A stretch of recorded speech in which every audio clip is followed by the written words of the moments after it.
Sharon and Ozzy Osbourne plan on leaving this world together after sharing that they have an assisted suicide pact in place. The 72-year-old said at the first sign of Alzheimer's or dementia, they will head to a company called Dignitas, which is a nonprofit organization in Switzerland that helps people end their own lives in peace and comfort. Since assisted euthanasia is legal in Switzerland, Sharon and Ozzy have already signed the paperwork and are prepared to move forward when the time comes. She said they initially thought of the idea after watching her father suffer for years after battling Alzheimer's. She said, quote, "He was just a shell of who he once was, and since it's hereditary, we both agree we want to be put out of our misery." 76-year-old Ozzy just played his final show at the Black Sabbath farewell concert. The concert raised $190 million, which will be donated in part to cure Parkinson's. Ozzy's been suffering from Parkinson's since 2019. In September, he underwent his 4th spinal surgery and recently told media outlets he can no longer walk. We all ended up junkies and alcoholics and everything. Like the drummer ended up in a rehabilitation centre. I did for a while, and in the end, disaster happens. It's inevitable to happen, disaster, because it's like drugs. They were okay at the time, but we outgrew them. We just, we took LSD, we took cocaine, we took vast amounts of marijuana. It was fun at the time, but then we all just sort of. So it's not a very good idea anymore. So you have a more stable life now? No. That name, I'm like, well, you can argue with Black Sabbath, don't argue with us, but listen to them talking about the 5th member of Black Sabbath. Black Sabbath was named after a satanic being that appeared to bass player Geezer Butler after he had already painted his house black and adorned it with upside-down crosses and depictions of Satan. This satanic being that appeared at the foot of Butler's bed is considered the 5th mystical member of Black Sabbath, who gave them the material for their first 3 albums. Ozzy Osbourne has admitted that he thinks that he is a vehicle being used by Satan, declaring, "I don't know if I'm a medium for some outside source. Whatever it is, frankly, I hope it's not what I think, Satan." Somebody gave Ozzy this old 16th century book of black magic, and it was all written in, I think it was Latin, and he brought it round to my flat because he knew that I was interested in books and magic and all that kind of thing. I just got this really weird vibe off it, and I put it in this cupboard in the apartment that I was living in. And that night I just woke up suddenly and there was just this black shape at the bottom of my bed, and it just vanished into thin air as I was staring at it. And I just had the thought, it's got to have something to do with this book that Ozzy brought round for me, and I leapt out of bed, rushed to the cupboard to throw this book out, and the book was gone. And the next day I told Ozzy about it, and about 3 days after that we came up with our first song, Black Sabbath, and Ozzy just related my experience in the lyrics. Black shape with lines of fire, Satan sitting. We've always, within the band, said there is a 5th member, a mystical member, yeah. We've always said there's something looking over us.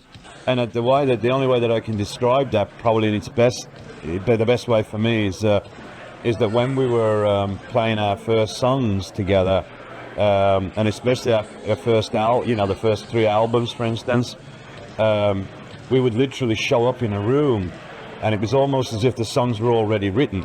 That's why I like to call Black Sabbath a phenomenon, rather than a band. Yeah, although it is a rock and roll band, there's a phenomena involved there where that stuff just comes from somewhere, and it just so happened that we happen to be the ones that it came to.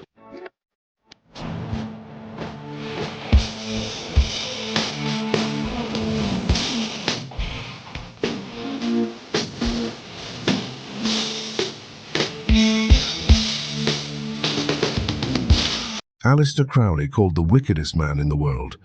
But who was he really? Crowley was an occultist, a self-proclaimed prophet, and the founder of his own religion, Thelema. To him, life was about one thing: do what thou wilt. His dark rituals and bizarre teachings drew him followers and enemies alike. Some called him a genius, others pure evil, And here's the twist. His influence didn't die with him. From rock stars to filmmakers, Crowley's shadow stretches far. Ever seen a strange symbol in pop culture? You might just be looking at Crowley's mark.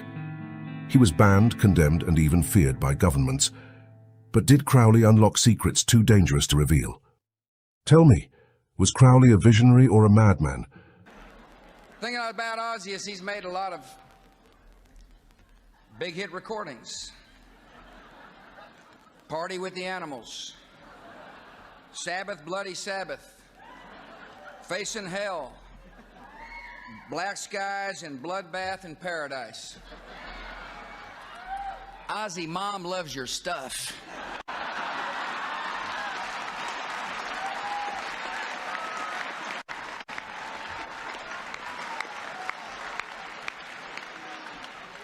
By 1924, Crowley was living in poverty in France. An old friend and famous literary figure and occultist, Frank Harris, kindly took him under his roof. Frank Harris lived with a woman by the name of Nellie O'Hara. If what has been written in later years can be believed, Nellie had a friend in America, Pauline Pierce, who was married to Marvin Pierce, head of the McCall Corporation. In early 1924, Pauline traveled to France to stay with her friend. Thus it was that four individuals came together: Frank Harris, Nellie O'Hara, Pauline Pierce, and Aleister Crowley. According to Crowley's diaries, during this period in Paris, Crowley underwent the supreme ordeal, linked with his realization of the grade of Ipsissimus. According to a description of the rite, on the appointed day, the candidate is attended by one or more chosen and experienced attendants whose duty is A, to exhaust him sexually by every known means, B, to rouse him sexually by every known means. Every device and artifice of the courtesan is to be employed, and every stimulant known to the physician. If Crowley did go through this ordeal in 1924, then it is highly likely, based on his previous experiences, that his closest associates of that time, including Nellie and Pauline, performed as his magical assistants. Pauline Pierce returned to America in early October of 1924. 8 months later, on June the 8th, 1925, she gave birth to a girl named Barbara. Barbara Pierce married George H.W. Bush, who eventually became the 41st President of the United States, and they had a son, George W. Bush, the 43rd President of the United States. Ozzy, Mom loves your stuff.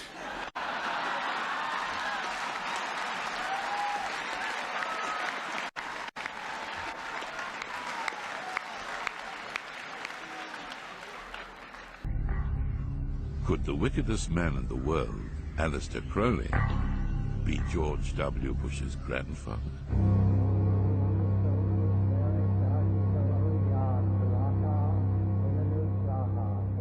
From interviews, from song after song, where he literally sings about possession and being possessed by spirits.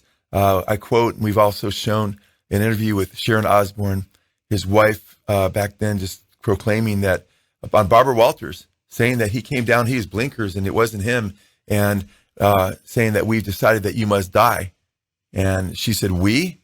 And then she says, because there's people in his head, you know, and then he went to strangle her. It was, Ozzy's been trying for so long, Barbara. He's just got this demon inside of him. He just can't get rid of these little people that live in his head. And he's like, we've come to a decision.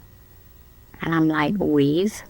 And he said, you have to die. And then he just dived on me and got me down on the floor and was just strangling me. But he was gone. There was blinkers on his eyes. He had gone. It wasn't Ozzy. Recently, a shocking rumor spread online about Ozzy and Sharon Osbourne. A viral video claimed that the couple signed an assisted suicide pact. The video suggested that they planned to leave this world together if they developed serious illnesses like Alzheimer's or dementia. The woman in the video said that Ozzy and Sharon already signed papers with a Swiss organization called Dignitas. Dignitas is a non-profit group in Switzerland that legally helps people end their lives in peace and dignity. According to the rumor, the couple made this decision as part of their end-of-life plans after Ozzy's final show. The story quickly caught attention. Fans started sharing it, and some even believed it. But soon after, Kelly Osbourne, their daughter, responded strongly to these claims on Instagram. Kelly wrote, "What the fuck is wrong with these people? Stop making articles or posts about how you think my parents are having a suicide pact." She didn't stop there. She added more clarification, saying, "That's bullshit. My mom said that one time just to get attention. And my dad is not dying. Stop." Kelly's reaction shows how hurtful and false these rumors are. Still, some people wondered why such a story even started. After all, Ozzy has been struggling with serious health problems for years. He has Parkinson's disease and problems with his spine that have made walking very hard for him. In fact, Ozzy himself admitted in a Sirius XM interview that he might only have, at best, 10 years to live. He even mentioned getting stem cell treatments to help his health, but he wasn't sure how effective they would be. Sharon has also spoken publicly about end-of-life choices before. Back in an interview years ago, she said she and Ozzy would consider euthanasia if they suffered from a disease that damaged their brain function. But even then, she said it was only a possibility, not something they had already planned or signed. This rumor seems to have grown after Ozzy's final concert with Black Sabbath. Just last week, Ozzy performed at Villa Park in Birmingham with the original Black Sabbath lineup for the first time in 20 years. The show was historic and emotional. Sharon herself asked fans to focus on enjoying the moment instead of criticizing Ozzy's voice or performance. She said in an interview, "I told Ozzy there's no pressure. Everybody's there to celebrate, to party, and to take something special home with them." That farewell concert also had a deeper meaning.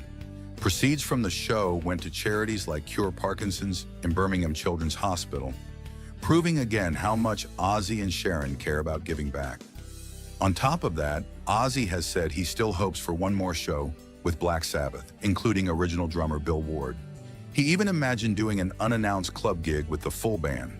So while Ozzy has health challenges, he clearly still has dreams, plans, and energy left. The idea of him and Sharon planning to die together soon just doesn't fit the reality. Kelly made it clear her dad is not dying, and the talk about a suicide pact was nonsense. It seems that one old comment Sharon made years ago was blown out of proportion by someone looking for attention. For now, Ozzy is still here, still fighting, and still making music and memories. And that's exactly what fans should focus on, celebrating the Prince of Darkness while he's still rocking. Well, I'm going to be real brief. I don't want to come out here and blow my own horn. I don't want to toot my own horn, but